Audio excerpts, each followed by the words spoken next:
What a great day to rock the sauna and down a 12 pack. The fuck? Yeah, slow down, what? Oh my fuck, dude. They're fucking time stretching their beats, dude. Oh my fuck. Yeah, I'll make a fucking video. Yeah, I'll do it. Let's fucking do this. So I heard some of you dudes are time stretching your beats, and that's not the best option every time. Let's talk about this matter. So on Bitwig, I actually found a new break. I'm telling you on Patreon what it is, but I have a part of a new break here. One track here is audio track, and one is chopped. They're playing the same exact rhythm. So what I'll do is I'm gonna play this, and I'm gonna tweak the tempo and just switch to solo, so you can hear this is the part of the drum loop. And here I've chopped it.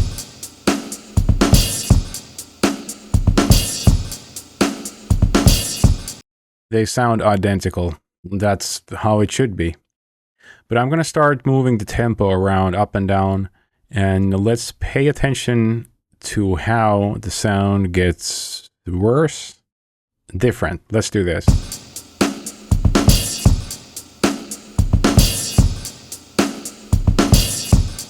Yeah, not too bad.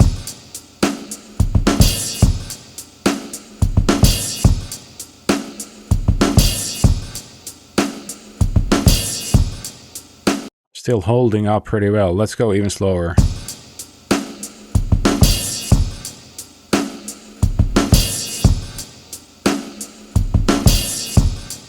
I'm starting to hear some shit on the top track, which is the time stretched audio track. Let's go even lower with the BPM.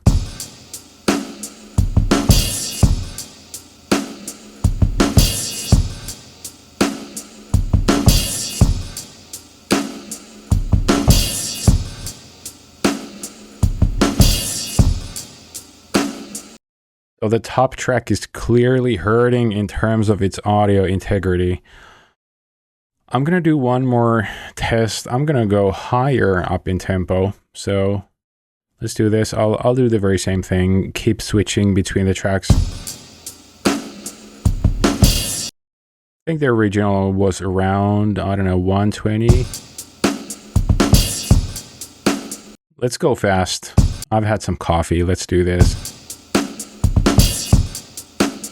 I'm gonna go where I think it starts making the signal quality worse.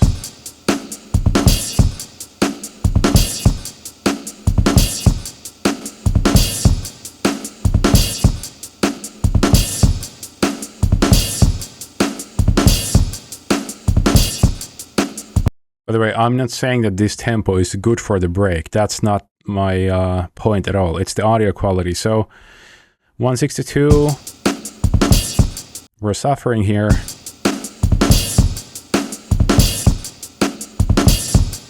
My bottom track holds up pretty dang well. I'm gonna go up to 175 fast.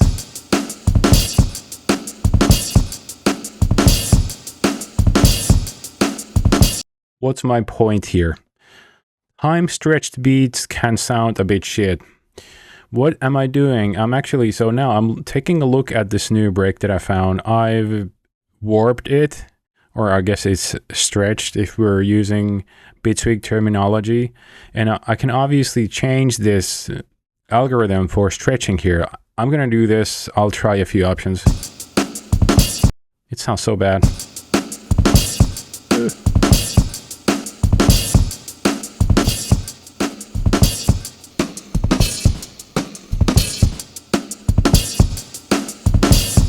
Keep comparing to the chopped one.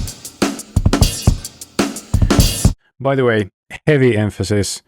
I am not saying that time stretching in Bitwig sounds bad. I think it sounds pretty good. I mean, we're really speeding up this break, and earlier I was slowing it down a lot. So I think the audio stretch quality in Bitwig is great, and Bitwig is great. I love it. And so my point is, if you want to keep the integrity of your drums when you slow them down or speed them up, the only way to handle that is to actually do chopping for it and ping pong loop their tails. What I always do is I loop the hit.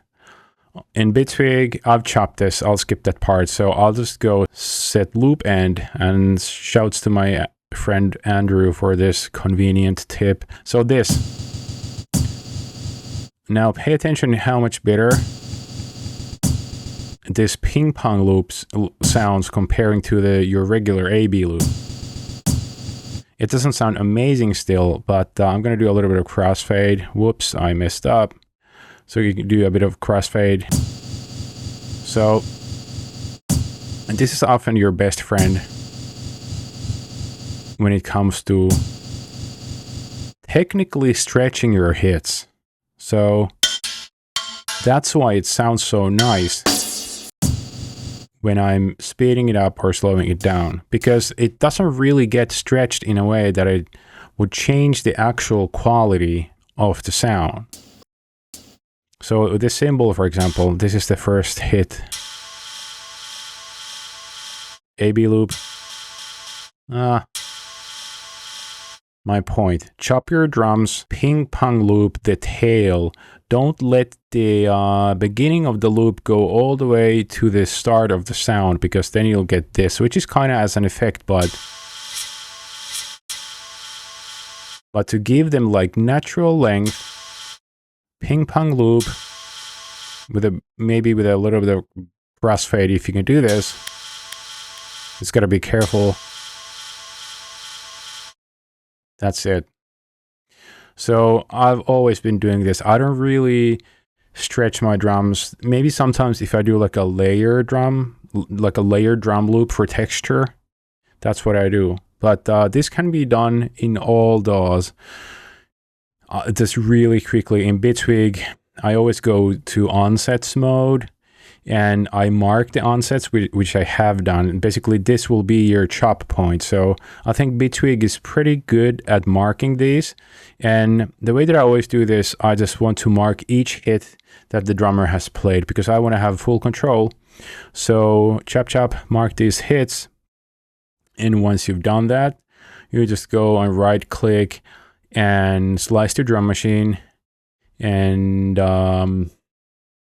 slice raw, slice at onset. So onsets are the ones here, these little vertical blue thingies that we're looking at. So when you do this,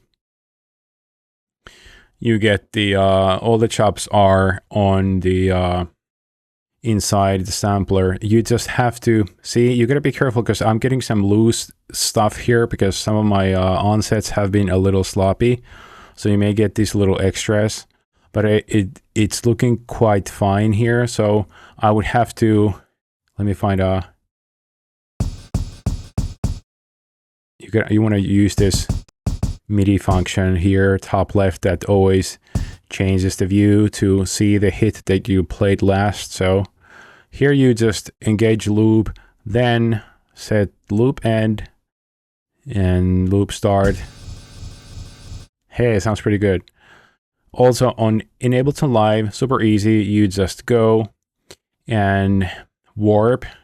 So this is just like stretching in Bitwig. So here we are looking at these gray little ridges here. You see these like really small gray markers. So I'm not even playing this right now. I'm just mostly looking. You get very used to this very easily when you start doing this. So I'm technically looking for all the hits. Obviously I can listen, and I should listen a little bit.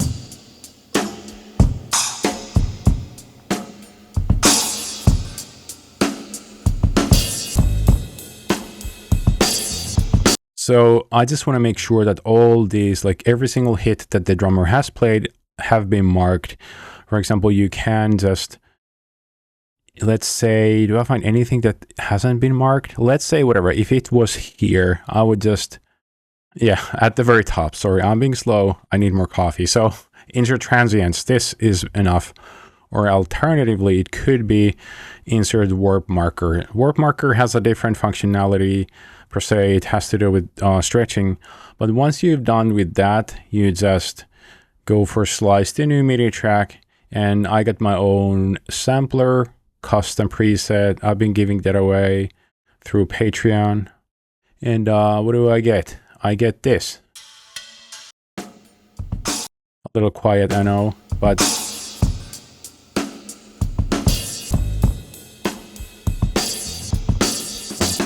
so once again, in Ableton Live, all these chops have been nicely placed inside this drum rack that I can now play. As you see, you gotta do this custom preset, but I have a video on that, but also I've been giving that away recently on Patreon.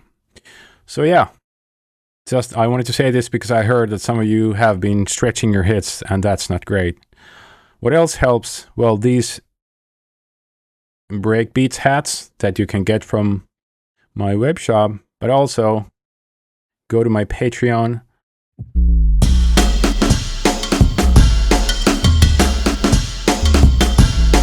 Ghost kicks don't usually have hi-hats in them, because when a drummer plays that, it doesn't play hi-hats in that rhythm. So usually when you get a ghost kick, it has to be without a hi-hat.